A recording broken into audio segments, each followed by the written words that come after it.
We are used to thinking of freedom as something deeply personal. In the very moment of choice, we imagine ourselves as the ones who autonomously decide, yes, this is how I will act. But in the 20th century, science entered the scene. It didn't argue with philosophy. It didn't write treatises. It simply attached electrodes. And suddenly, we saw what had previously been hidden, the activity of the brain. I'm continuing the series on freedom. On this channel, we've already walked the path from the ancient Greeks to the existentialists, from the Stoic agreement with the Logos, to Sartre's claim that man is condemned to be free. And now we arrive at the most slippery, yet most contemporary frontier, neuroscience. But as we'll see, to truly understand freedom, we must hold together two perspectives: the objective, brain as mechanism, and the phenomenological, freedom as a lived experience of consciousness.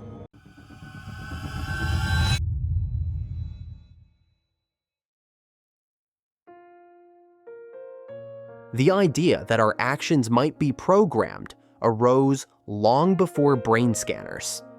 17th century, Descartes writes of animals as automatons, mechanisms reacting to stimuli.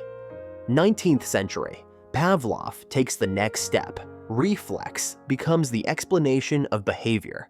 And each time, philosophy asked anxiously, if everything can be explained mechanically, where is there room for freedom? The 20th century made that question even sharper. Now the machine was said to be the brain itself.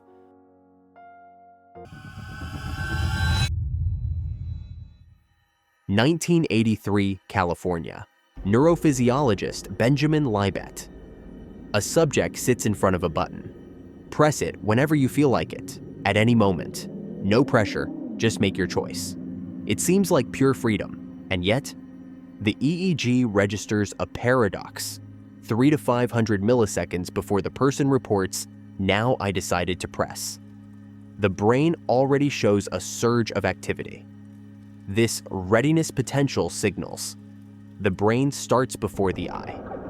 The conclusion sounded threatening. Conscious decision does not initiate the action. It only records what has already begun. And here, we meet a question as dramatic as any ancient tragedy. If the brain prepares before I do, then who decides? ME? Or is my freedom nothing more than a story, an after-the-fact commentary on acts already performed? It resembles a theater of the absurd. The actor declares, "I decided," but the script was written before him. And you know, there's something comical about this. We, these supposed lords of reason, sit on the couch munching chips and think, right now, I freely decided to buy this product. Meanwhile, marketers and our own neurons smirk. Buddy, your choice was ready long ago. Your freedom is just a nice postscript.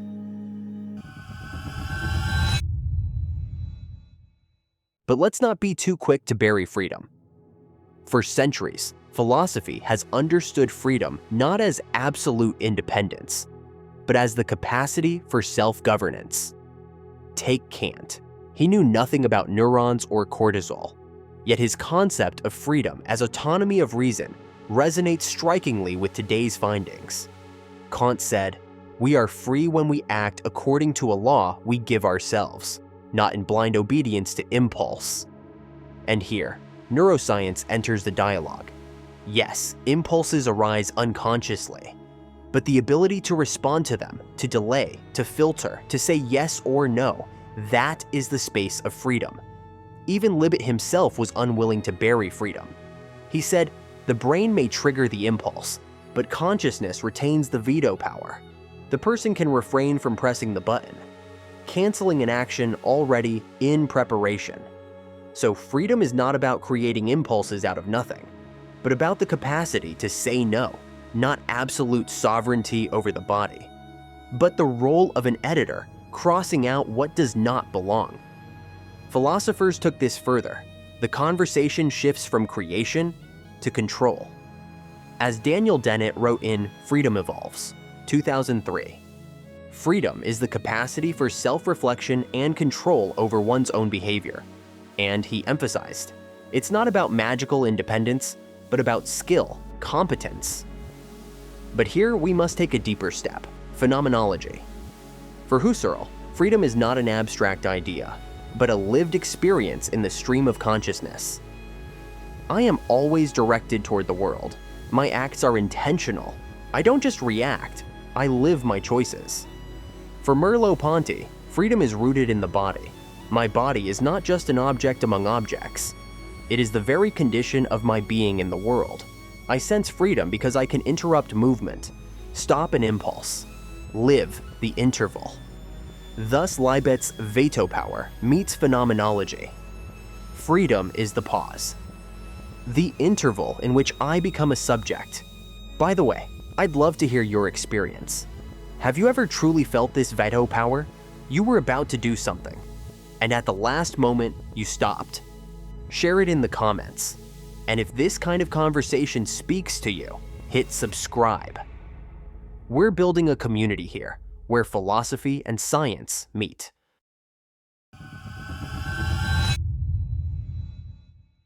In 2008, John Dylan Haynes and colleagues at the Max Planck Institute and Charité in Berlin showed, using fMRI, that by analyzing patterns in the prefrontal and parietal areas, one could predict which button a subject would press 6 to 10 seconds before the person felt "I decided." Accuracy above chance, around 60%. The regions, the frontopolar cortex, and the so-called default mode network. It became an icon of the question, if I can be predicted. Where is my freedom? But scientific drama is more interesting than black and white slogans. First, these predictions are statistical, of only moderate accuracy. Second, they concern micro-choices, left or right, not complex life decisions. Third, later studies offered alternative interpretations of these so-called precursors to decisions. Aaron Scherger and colleagues proposed the accumulator model of the readiness potential. The slow rise is not a hidden plan, but the average trace of spontaneous fluctuations in neural activity. Occasionally, these fluctuations reach threshold and trigger movement. In this view, the brain is constantly drafting rough versions, not one secret script. A Berlin group shows the point of no return. You can still outplay an interface that predicts movement from RP. Veto remains possible up to the final 100 milliseconds. But once the threshold is crossed, it is impossible. And here, phenomenology becomes crucial. Husserl spoke of retentio and pretentio, retention of the past, and anticipation of the future. Our experience of freedom is always in between. I can still alter my decision, yet I already feel the looming act. That border zone is precisely where freedom resides.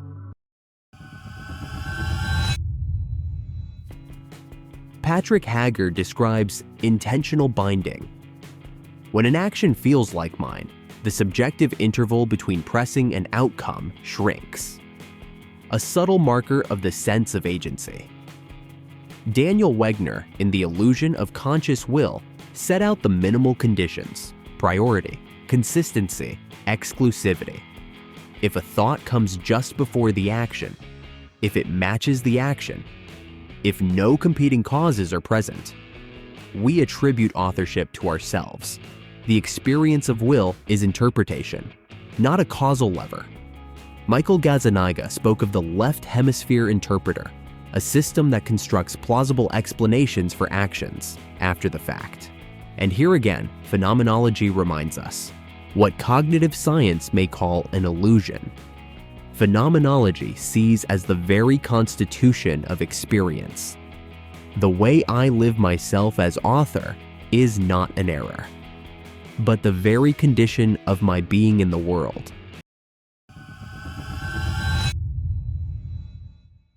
But freedom is not only neurons, it is also chemistry. Cortisol, the stress hormone, shuts down the centers of rational control. In stress, a person acts by template. Freedom shrinks to reflex.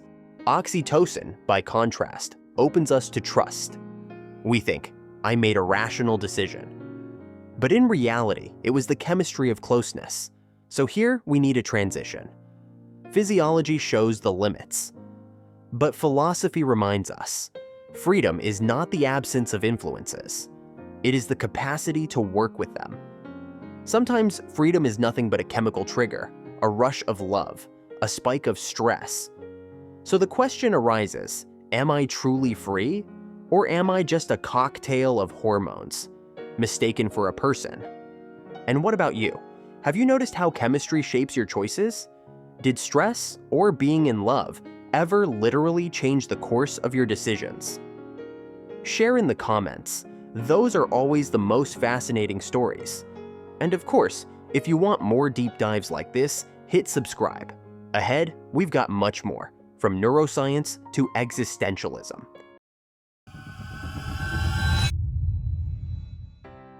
Mark Solms showed, if areas responsible for emotion are damaged, intellect remains.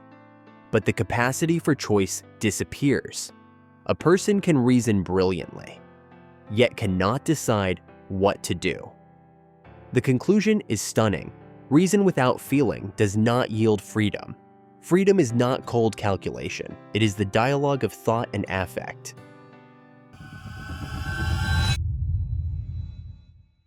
And here we return to philosophy.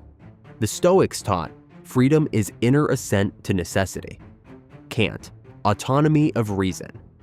The existentialists, the burden of choice. Neuroscience adds depth. Freedom is the ability to govern oneself in a body full of impulses, hormones, contingencies. Phenomenology reminds us, freedom is not only control, but lived presence.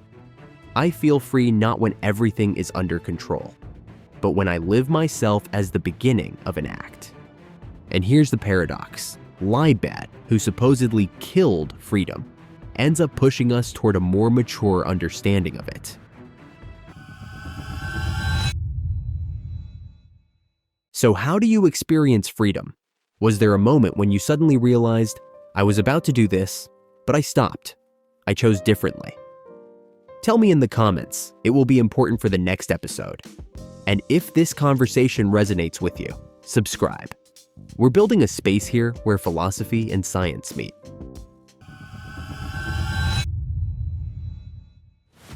Where have we arrived? Readiness potentials and FMR. I predictors are not verdicts, but indicators of emerging dynamics.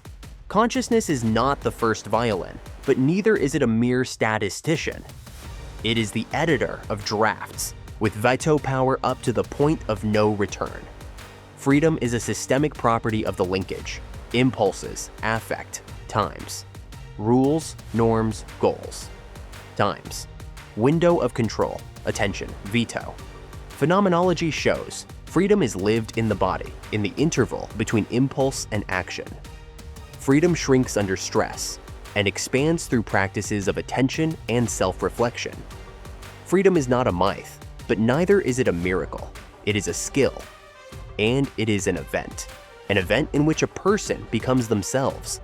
And perhaps only today, in the age of neuroscience, we begin to understand freedom in a way that neither the Stoics, nor Kant, nor Sartre fully grasped, as the capacity of a human being to work with themselves, and in that very experience, to become themselves.